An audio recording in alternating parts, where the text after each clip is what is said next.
They're very good. When they said they would be here, they came and they came out and looked after their people, their supervisor, and afterward everything was cleaned up perfectly. I was very happy. Actually, no, we got your name from one of our neighbors who had a good experience with you, and we figured we'd try you people, and then you came out and impressed me, and so we went with you. I had a basic design and they put it on a blueprint. I had a blueprint at home. They took that and came back and then made the circle and the arch there, and they did a very nice job. I had these chairs and just put them on the grass.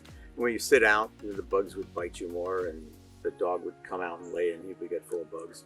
And then we had a little paving area for the grilling area, was existing brick.